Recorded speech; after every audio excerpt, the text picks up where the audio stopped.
What's up everyone, my name is Mike, and welcome to another GameCast Rewind. Today I'll be taking a look at Warhammer 40,000 Space Marine for PC. Enjoy.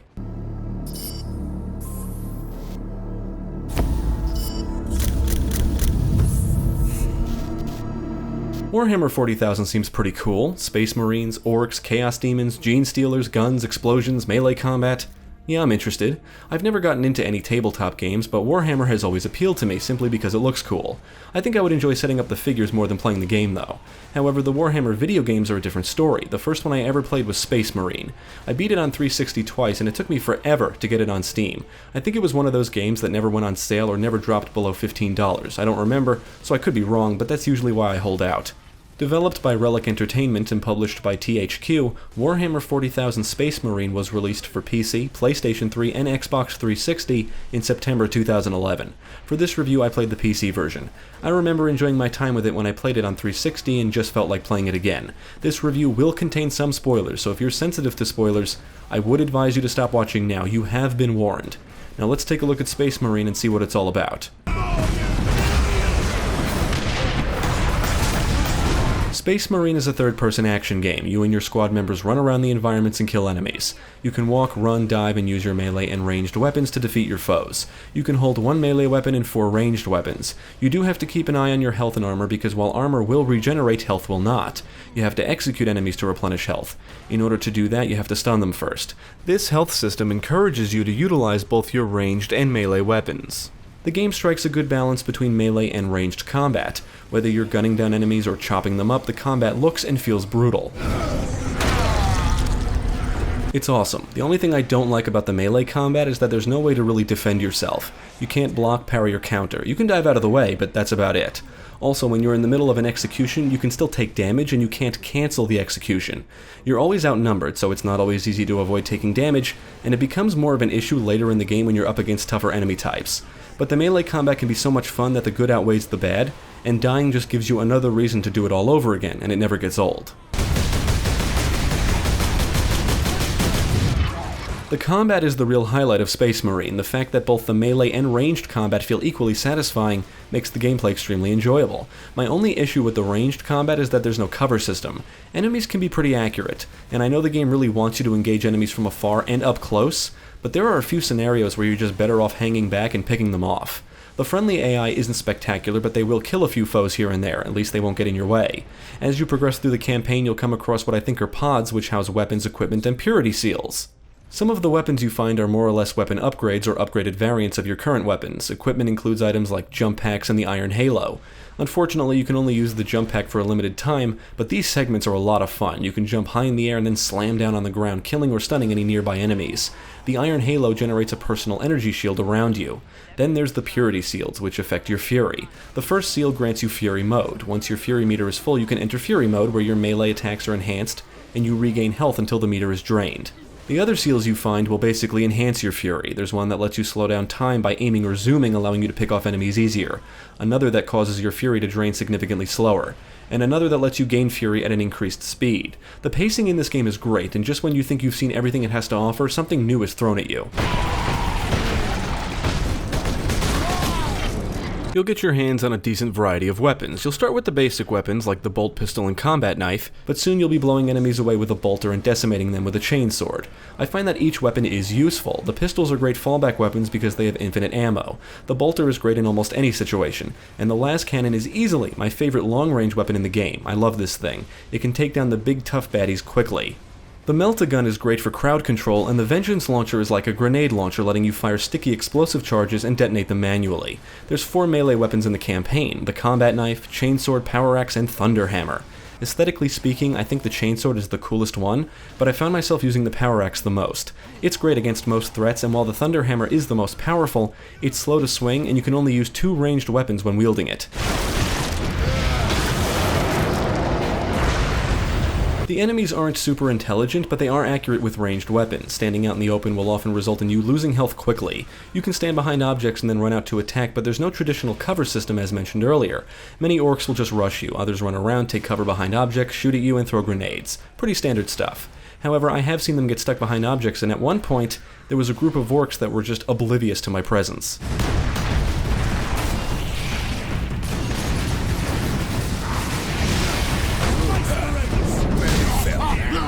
There's all kinds of orcs, and it's the heavily armored ones that are usually the biggest threat. When the sniping and rocket launcher orcs are introduced, that's when the gameplay starts to become noticeably more difficult. Projectiles are everywhere, every orc is gunning for you, bomb squigs come rushing you ready to explode, and just when you think you've seen it all, the forces of chaos are introduced.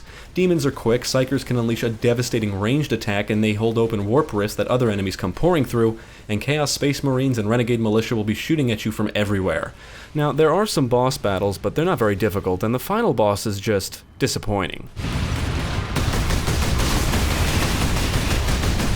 The environments are pretty linear, but there are some branching paths, many of which lead to dead ends or servo skulls, which are the audio logs and the only form of collectibles in the campaign. Weapons, ammo, and grenades are scattered around, and are usually always found before and after battles. You're going to be traversing through a lot of war-torn looking areas, and the environments are diverse for the most part. You'll battle enemies on an orc ship, through an industrial zone, on a battering ram, and through the Titan Manufactorum facilities, among other locations. Most objectives have you going from point A to B, but sometimes you have to defend an area or allies. You basically go from battle to battle. Other than the enemies, the only other dangers you need to watch out for are turrets and explosive barrels. Every now and then you'll get the opportunity to gun down enemies using a mounted weapon, and there is a neat set piece where you're in a Valkyrie trying to defend the fleet by shooting down flying orcs. The story follows a squad of Ultramarines led by the protagonist, Captain Titus, on the Forge world Graia? I don't know how to say it, which has been invaded by orcs. Their mission is to secure the Titan Invictus, which is a giant war machine. Along the way, they assist the Imperial Guard as they try to fend off the invading orcs, and eventually learn of a weapon which they are led to believe will wipe out the orcs, but they learn the hard way that it actually opens a warp gate to the realm of chaos. The plot is alright and the voice acting is solid. Most of the characters didn't really stand out to me, but I do like Captain Titus and the major antagonists.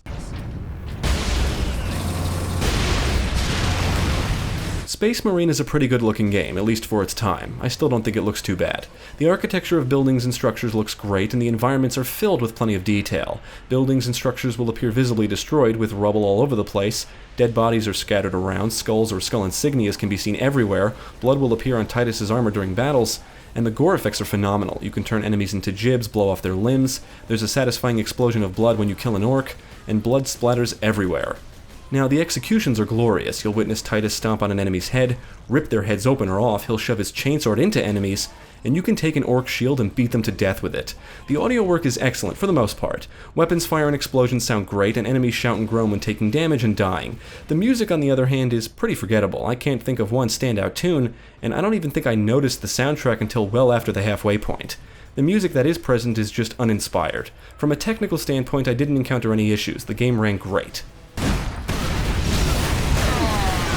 I had a blast with Space Marine. It's a great action game. My gripes with some of the mechanics or the lack thereof are just minor issues that don't really hinder the gameplay. They would have just been welcome additions. This is the kind of game that shows how gameplay can really carry the experience. The story is alright, but it's obvious the gameplay was the major focus, and it absolutely succeeds in that category. Killing enemies in brutal ways is what this is really all about, and it's easily the best part of the game. If the combat was anything less, this would be a very average third-person shooter. Space Marine is always throwing something new at you, which keeps the experience from becoming stale, and you always have satisfying weapons at your fingertips. Every death means you have to repeat a battle again, but I never got frustrated, because the battles are just so much fun. Enemies running around everywhere, projectiles flying every which way, you can be surrounded by explosions, you're splattering orc brains all over the place. It's fantastic. Not only is Space Marine fun to play, it also offers a pretty lengthy campaign. There is a multiplayer component which I didn't get the chance to try, but I know there's plenty of DLC and a co-op mode. I would absolutely recommend Space Marine to fans of action games. I think this is the kind of game you can enjoy even if you're not a fan or have very little knowledge of the Warhammer universe. It's just so enjoyable to actually play. The combat is satisfying, the action will always keep you on your toes, the pacing is excellent, and it offers a decent challenge. There's a lot of linear third-person shooters out there, and while there's nothing here that makes Space Marine groundbreaking or innovative, it still levels above being a generic shooter, and that's because the developers took the typical third-person shooter action and made sure it was enjoyable from beginning to end. Definitely check it out. Thanks for tuning in. I hope this video proved helpful. Stick with GameCast for more quality content, including the latest gaming news, podcasts, let's plays, and even more reviews. Be sure to check out my channel, Gaming Pastime, for new game reviews released every week. My name is Mike, and I thank you for watching.